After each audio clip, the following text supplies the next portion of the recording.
बिस्मिल्लाहिर्रहमानिर्रहीम।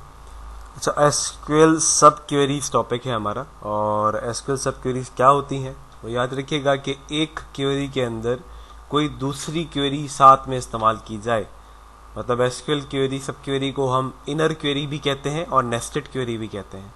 ठीक है, तो अ सब क्वेरी और एन इनर क्वेरी और a nested query is a query within another SQL query and embedded with the where clause within the where clause. इसको आप इस्तेमाल करते हैं वेयर क्लॉज के साथ।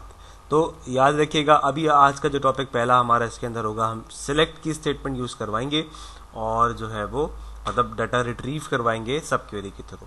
तो उसके लिए पहले तल की डेटाबेस बनाते हैं। ठीक है, यहाँ से आके एक प्रोजेक्ट क्रिएट करते हैं, डेटाबेस क्रिएट करते हैं। डेटाबेस का नाम मैं रख देता हूँ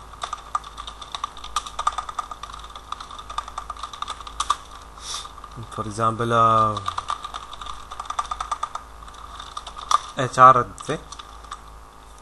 ठीक है, ऐसे नाम रख दिया। उसके बाद use HR, copy paste use HR।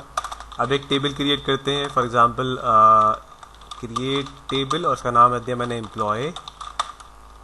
इसके अंदर मैंने एम्प्लॉय ID, प्राइमरी की, सॉरी इंटीजर लिखा नहीं, मैं इसको एडिटेड नहीं दे रहा, इसकी वजह है बताऊंगा। ठीक है, एम्प्लॉय नेम n varchar,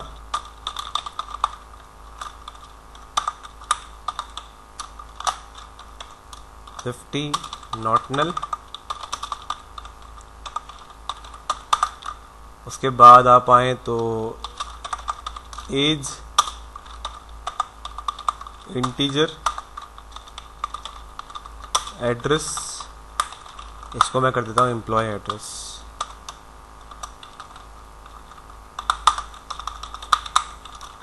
इसको भी ऊपर से कॉपी करते हैं, एनवारचार को यहाँ लाके पेस्ट किया। उसके बाद लास्ट में दे दिया मैंने एम्प्लॉय सैलरी।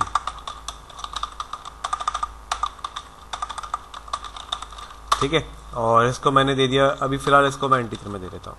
ठीक है, ये बंद कर दिया, ब्रैकेट इसका यहाँ पर, इसको एग्जीक्यूट करते हैं। अब क्या करना है, पहले डाटा में इंसर्ट करवाता हूँ। इंसर्ट में डायरेक्टली रैंडमली यहीं से करवा रहा हूँ डिजाइन, ताकि जल्दी हो जाए। इसको रिफ्रेश करते हैं, यहाँ से रिफ्रेश HR टेबल, एक ही टेबल है हमारे पास, हम इसको यहीं से डाटा इंसर्ट करवा लेते हैं। ठीक है, यहाँ पे कुछ एंट्रीज कर दी हैं। अब उसके बाद अब क्या करते हैं, यहाँ पे देखें, अब मैंने कहा कि मुझे वो लोगों की ID चाहिए जिनकी सैलरी जो है वो फॉर एग्जांपल 20 से ऊपर है। मैंने बहुत नॉर्मल से एंट्रीज की हैं। चले मैं काम करता हूँ, यहाँ से इसको चेंज करके एक प्रॉपर कर देता हूँ। 50,000, 40,000, 60,000, 25,000। ठीक है, मैंने ऐसे एंट्रीज कर दी इसकी। अब आते हैं यहाँ पर, तो अब मैंने यहाँ पे किया select all from customer sorry employee मैंने यहाँ पे एक नाम दिया वेयर एम्प्लॉय ID। अब जरा गौर कीजिएगा, वेयर एम्प्लॉय ID। अब ये इनका कीवर्ड लगेगा यहाँ पर, जो दूसरे टेबल की क्वेरी को यहाँ पे लेकर आएगा। मतलब मैंने कहा दूसरा टेबल से मुझे ये दूसरी क्वेरी चाहिए, मैंने कहा इसी टेबल से मुझे दूसरी क्वेरी ढूंढवानी है।